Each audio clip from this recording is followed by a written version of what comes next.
संगी हो, जय जोहार, जय छत्तीसगढ़। स्वागत है आप सबके हमारे यूट्यूब चैनल शिक्षा स्टूडियो में।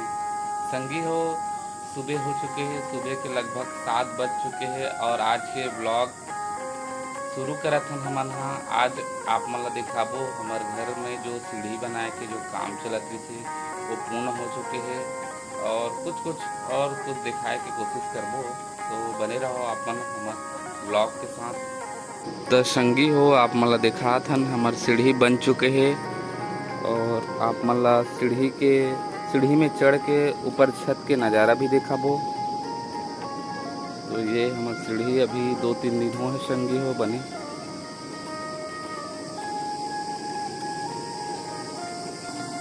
और ये हमार छत के नज़ारा कुछ इस तरह है बे संगी हो।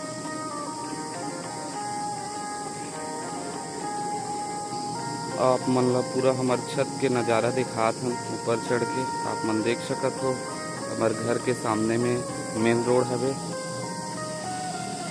ये तरफ गे है राजनांदगांव सीधा। ये हमार मामा मन के घर संगी हो।